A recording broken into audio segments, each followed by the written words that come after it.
Hi guys! For today's video, gagala tayo ngayon sa June at babalik kami dito sa Hayali Bay.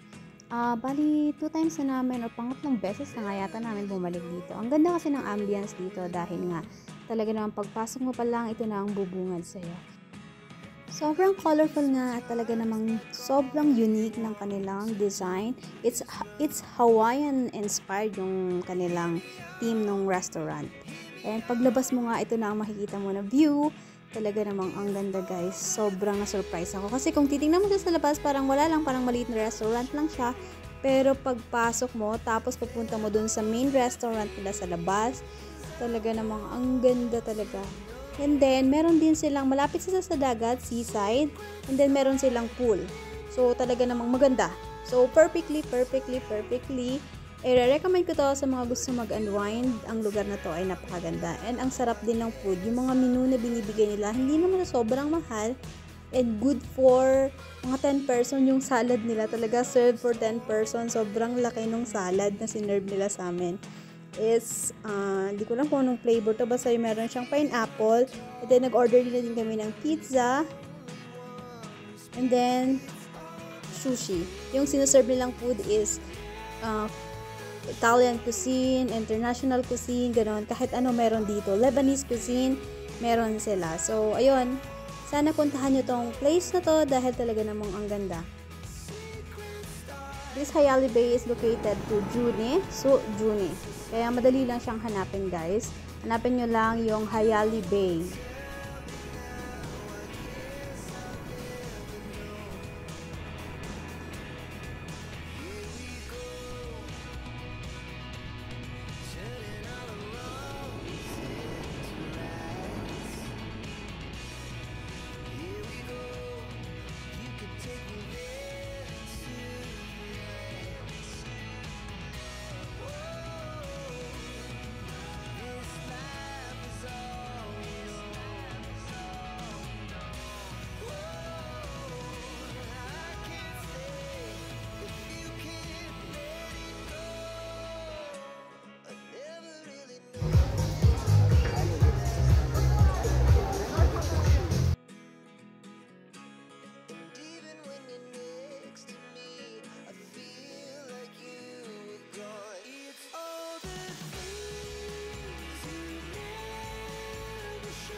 At ito yung exciting part dito. Tuwing weekend, meron silang mga paparade, tapos may mga mascot, si Mr. Bean, at saka di ko nakalimutan ko basta.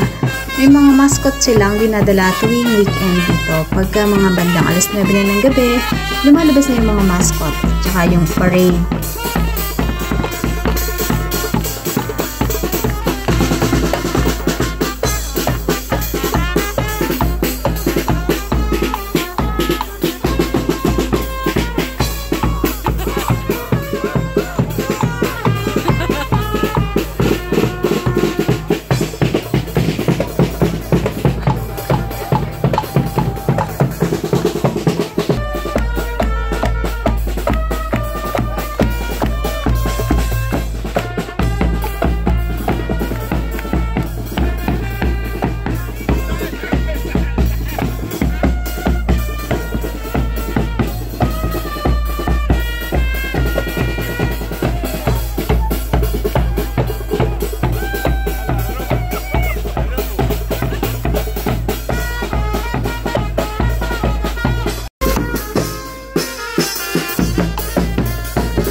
So, ayun na nga guys. Tapos na. Pauwi na kami guys. Thank you for watching!